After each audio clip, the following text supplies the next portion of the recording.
السلام علیکم ورحمۃ اللہ وبرکاتہ۔ بسم اللہ الرحمن الرحیم۔ اللہ کے نام سے شروع جو نہایت مہربان اور رحمت والا ہے، اور درود و سلام ہو نبی آخر الزمان صلی اللہ تعالیٰ علیہ وسلم پر۔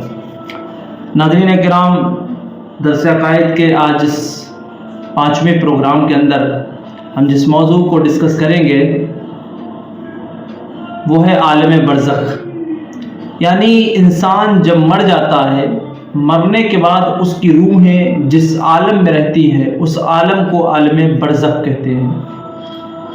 دنیا اور آخرت کے درمیان ایک اور عالم ہے اور اسی عالم کو عالم برزخ کہتے ہیں۔ مرنے کے بعد اور قیامت سے پہلے تمام انسان اور جنات کو حسب مراتب یعنی اپنے اپنے مرتبوں کے حساب سے اس میں رہنا ہوتا ہے، اور یہ عالم اس دنیا سے بہت بڑا ہے۔ دنیا کے ساتھ برزخ کو وہی نسبت ہے جو ماں کے پیٹ کے ساتھ دنیا کو۔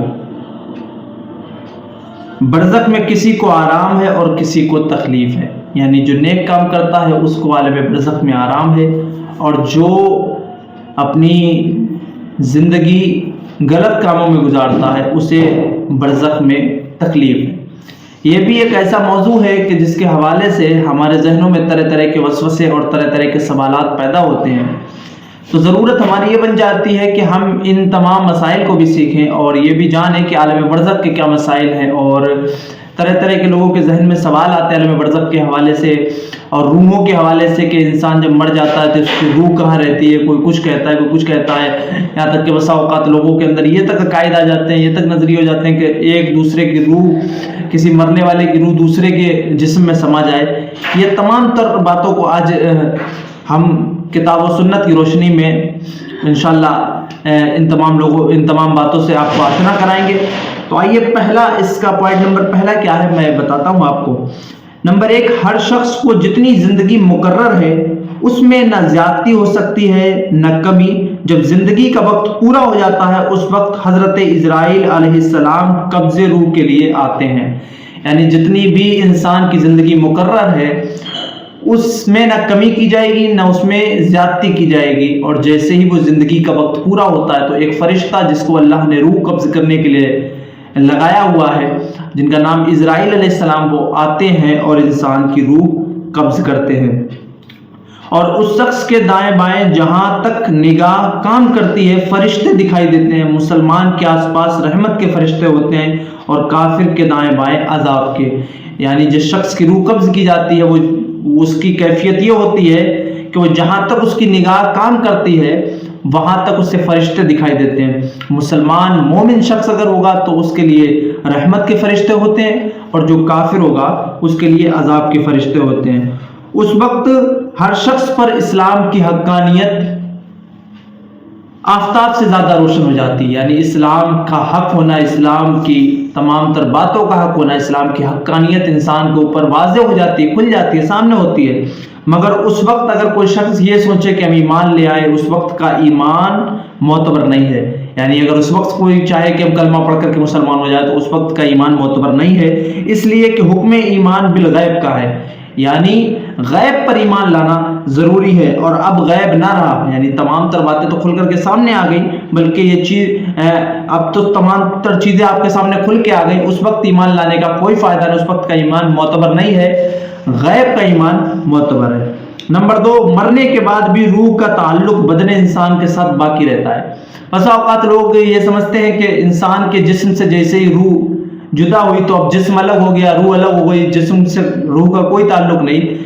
ایسا نہیں ہے، مرنے کے بعد بھی روح کا تعلق بدن انسان کے ساتھ باقی رہتا ہے۔ اگرچہ روح بدن سے جدا ہو گئی ہے مگر بدن پر جو گزرے گی روح ضرور اس سے آگاہ و متاثر ہوگی۔ یعنی جسم کے اوپر، بدن کے اوپر جو بھی گزرے گی اس سے روح متاثر ہوگی، جس طرح حیات دنیا میں ہوتی ہے، بلکہ اس سے زائد۔ یعنی جتنا دنیا میں انسان کے جسم پر کوئی کچھ گزرتا ہے، انسان کے جسم پر کوئی بات گزرتی ہے تو اس کا اثر جس قدر دنیا میں روح پر ہوتا ہے اسی طرح سے بلکہ اس سے زیادہ مرنے کے بعد جب روح جسم سے جدا ہو جاتی ہے اس کے بعد بھی جسم پر اگر کچھ بھی گزرتا ہے تو اس کا اثر روح محسوس کرتی ہے۔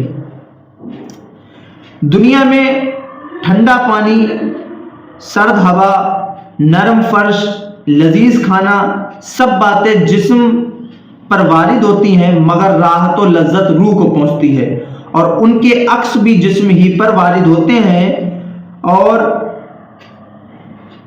اس کے بعد آرام اور اذیت روح پاتی ہے، اور روح کے لیے خاص اپنی راحت و علم کے الگ اسباب ہیں جن سے سرور یا غم پیدا ہوتا ہے۔ یہی سب باتیں، یہی سب حالتیں برزخ میں ہیں، یعنی یہی جو باتیں بیان کی گئی، یہی کیفیتیں، یہی حالتیں عالم برزخ کی ہوں گی۔ نمبر 3 فرماتے ہیں مرنے کے بعد مسلمان کی روح حسب مرتبہ مختلف مقاموں میں رہتی ہے، یعنی جو جس کیٹیگری کا مسلمان ہوگا، کیونکہ ہر ایک درجے ہیں، کوئی زیادہ متقی و پرہیزگار ہے تو اس کا اونچا درجہ ہے، اور کچھ اس سے کم ہے تو تھوڑا نیچا درجہ ہے، تو حسب مرتبہ مسلمان کی روحیں مختلف مقاموں میں رہتی ہے۔ بعض کی قبر پر رہتی ہے، ٹھیک ہے، بعض کی چاہے زمزم شریف میں، بعض کی آسمان و زمین کے درمیان، بعض کی پہلے دوسرے ساتویں آسمان تک، اور بعض کی آسمانوں سے بھی بلند، اور بعض کی روحیں زیر عرش قندیلوں میں، مگر کہیں ہوں اپنے جسم سے ان کو تعلق بدستور رہتا ہے۔ جو کوئی قبر پر آئے اسے دیکھتے ہیں، پہچانتے ہیں، اس کی بات سنتے ہیں، بلکہ روح کا دیکھنا قرب قبر ہی سے مخصوص نہیں ہے، یعنی کوئی بھی شخص کو اگر روح جس طریقے سے اگر کوئی بھی شخص اس کی قبر پہ آتا ہے تو روح اس کو دیکھتی ہے، اور روح کا دیکھنا یہی پر مخصوص نہیں ہے کہ کوئی قبر پہ ہی آئے تبھی دیکھے، بلکہ فرماتے ہیں اس کی مثال حدیث شریف میں فرمائی ہے کہ ایک پرندہ پہلے پنجرے میں بند تھا اور اب آزاد کر دیا گیا ہے، یعنی روح پنجرے میں پہلے دنیا کے اندر بند تھی تو ہم وہیں تک روح دیکھ سکتی ہے جہاں تک اس کی نظر کام کرتی ہے، لیکن اب یہ آزاد ہو گئی ہے تو اب یہ اس کا مشاہدہ اور زیادہ بڑھ گیا ہے۔ لہذا ائمہ فرماتے ہیں بے شک پاک جانے جب بدن کے علاقوں سے جدا ہوتی ہیں، عالم بالا میں مل جاتی ہیں، اور سب کچھ ایسا دکھائی دیکھتی سنتی ہیں جیسا یہاں حاضر ہے۔ حدیث میں ہے جب مسلمان مرتا ہے اس کی راہ کھول دی جاتی ہے جہاں چاہے جائے۔ شاہ عبدالعزیز علیہ رحمہ فرماتے ہیں روح راہ قرب و بعد مکانی یکساں است۔ کافروں کی خبیث روحیں بعض کی ان کے مرگٹ یا قبر پر ساتویں زمین تک، بعض کی اس کے بھی نیچے، اور وہ کہیں بھی ہوں جو اس کی قبر یا مرگٹ پر گزرے اسے دیکھتے، پہچانتے، بات سنتے ہیں، مگر کہیں جانے آنے کا اختیار نہیں ہے، قید کر دیے گئے ہیں۔ یعنی مسلمان کی روحوں کو جانے آنے کا بھی اختیار ہے، لیکن کافروں کی روحوں کو جانے آنے کا اختیار نہیں، بلکہ انہیں قید کر دیا گیا ہے۔ نمبر 4 یہ خیال کہ وہ روح کسی دوسرے بدن میں چلی جاتی ہے، خواہ وہ آدمی کا بدن ہو یا کسی جانور کا، جس کو تناسخ کہتے ہیں، محض باطل اور اس کا ماننا کفر ہے۔ یعنی بسا اوقات لوگ کہتے ہیں کہ ایک انسان کی روح جب نکلتی ہے تو وہ دوسرے انسان کے اندر سما جاتی ہے، یا کوئی یہ کہہ دیتا ہے کہ جانور جس طریقے سے مشرکین کا عقیدہ دوسرے جنم کا کہ اس جنم میں وہ انسان رہی اور دوسرے جنم میں وہی روح کسی جانور کے اندر آ گئی، تو ایسا ماننا یہ کفر ہے، کیونکہ ایک بار جو روح بس ایک شخص کے لیے خاص ہوتی ہے، جب اس کے جسم سے جدا ہو جاتی ہے تو وہ عالم برزخ میں چلی جاتی ہے، پھر وہ کسی انسان کے اندر دوبارہ تصرف نہیں کرتی ہے۔ نمبر 5 موت کے معنی روح کا جسم سے جدا ہو جانا ہے، نہ یہ کہ روح مر جاتی ہے۔ جو روح کو فنا مانے بد مذہب ہے، یعنی موت کا فلسفہ یہ ہے کہ روح جسم سے الگ ہو جاتی ہے، اور اس کا مطلب یہ نہیں ہے کہ روح مر جاتی ہے۔ جو روح کا فنا ہونا مانے وہ بد مذہب ہے، اس کا وہ برے عقیدے پر ہے۔ نمبر 6 مردہ کلام بھی کرتا ہے، ٹھیک ہے، اور اس کے کلام کو عوام جن اور انسان کے سوا اور تمام حیوانات وغیرہ سنتے بھی ہیں، یعنی مردے کا کلام صرف جنات نہیں سنتا، انسان نہیں سنتا، اس کے سوا جتنے بھی حیوانات دنیا کے اندر ہیں تمام مردے کے کلام کو سنتے ہیں۔ نمبر 7 جب مردہ کو قبر میں دفن کرتے ہیں اس وقت اس کو قبر دباتی ہے، یعنی جیسے ہی مردے کو قبر کے اندر دفن کیا گیا تو اسے قبر دباتی ہے، اگر وہ مسلمان ہے تو اس کو دبانا ایسا ہوتا ہے کہ جیسے ماں پیار سے اپنے بچے کو زور سے چپٹا لیتی ہے۔ اب یاد رہے کہ مسلمان وہ کہ جس کو قرآن و حدیث نے مسلمان کہا، فقط نام اور فقط اپنا مشرب اور اپنے آپ کو نام مسلمان رکھ لینا، ہمارے اعمال کوئی مسلمانوں والے نہ ہوں، تو ان پر یہ بات صادق نہیں آتی۔ مسلمان وہ جس کو قرآن و حدیث نے مسلمان کہا، اور اگر کافر ہے تو اس کو اس زور سے دباتی ہے کہ ادھر کی پسلیاں ادھر اور ادھر کی پسلیاں ادھر ہو جاتی ہیں۔ اللہ اکبر۔ نمبر 8، جب دفن کرنے والے دفن کر کے وہاں سے چلے جاتے ہیں، وہ ان کے جوتوں کی آواز سنتا ہے، یعنی مردہ جیسے ہی لوگ اس کے اہل خانہ اسے دفنا کر کے جاتے ہیں تو ان کے جوتوں کی آواز سنتا ہے۔ اس وقت اس کے پاس 2 فرشتے اپنے دانتوں سے زمین چیرتے ہوئے آتے ہیں۔ ان کی شکلیں نہایت ڈراؤنی اور ہیبت ناک ہوتی ہیں۔ ان کے بدن کا رنگ کالا اور آنکھیں کالی اور نیلی اور دیگ کے برابر شعلہ زن ہیں، اور ان کے بال سر سے پاؤں تک، اور ان کے دانت کئی ہاتھ کے جن سے زمین چیرتے ہوئے آئیں گے۔ ان میں ایک کو منکر اور دوسرے کو نکیر کہتے ہیں۔